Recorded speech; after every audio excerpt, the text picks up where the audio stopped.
On this episode of AFPC Insights, I'm joined by Ambassador David Shin, former U.S. Ambassador to Ethiopia and Burkina Faso, and AFPC Senior Fellow for China Studies Joshua Eisenman. They're going to discuss the recent translation of their 2012 book, China and Africa, A Century of Engagement, as well as a new and exciting project. Thank you, Mr. Ambassador and Josh, for joining me today. Our pleasure, Annie. Happy to join you. Wanted to comment briefly on our book that came out in 2012, published by the University of Pennsylvania Press on China and Africa, A Century of Engagement. This was an effort, and I think something of a groundbreaking effort, to look at the totality of the China-Africa relationship. We got into every aspect of what goes on between China and Africa, and included a considerable amount of historical background in each chapter.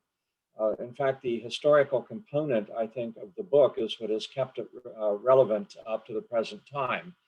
It was also an effort to be as comprehensive as we could possibly be. It was based on research that we did in China, we did in Africa on multiple occasions. It drew on all of the best research that was available by others at that point in time. But a lot has happened since then, and much has changed, and we have moved on, including an update of this book that has been translated into Chinese, and I'll turn this over to Josh. Well, thank you, sir. That was an excellent introduction. So, as Ambassador Shin said, our first book, China and Africa, Century of Engagement, has been translated into Chinese. And here I hold in my hand the new copy, hot off the presses, from the Chinese University of Hong Kong Press.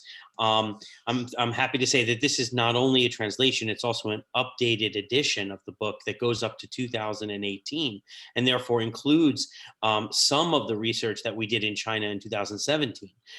It is therefore, I think, also a groundbreaking effort in that, to my knowledge, it is the only Chinese book on the subject that is uncensored.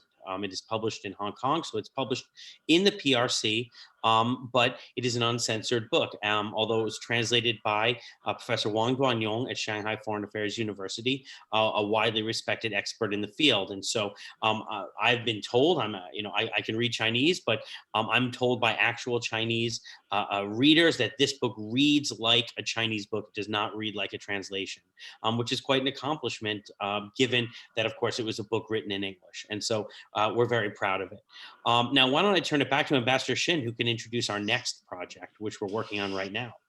Yeah, the next project is to some extent a continuation of the first one, but it's a very different project. The first book covered everything concerning the China-Africa relationship.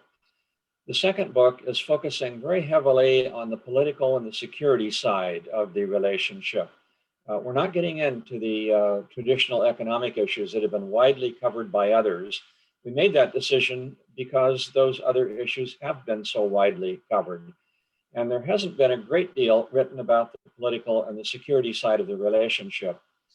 There are obviously challenges in looking at security issues, particularly. These are not the kinds of things that are widely written about in open sourced markets, but it was something we felt had to be done. And again, we made trips to China to do research. We also made multiple trips to Africa to carry out our research, visiting at least 8 or 9 countries now in Africa in an effort to do this particular research. And we've also been drawing upon the what we consider to be the best of the research done by other scholars, and have used some journalistic material that also what we think is very good. So we're very happy to have this new product coming out soon and look forward to putting it in your hands.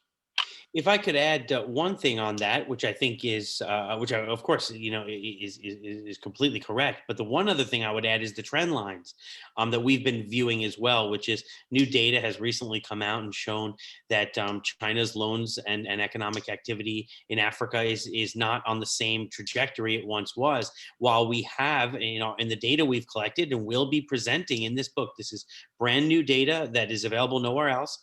We demonstrate that the political and the security relationship are on the uptake. They are moving quickly. And so we look forward to talking about that more with you, Annie.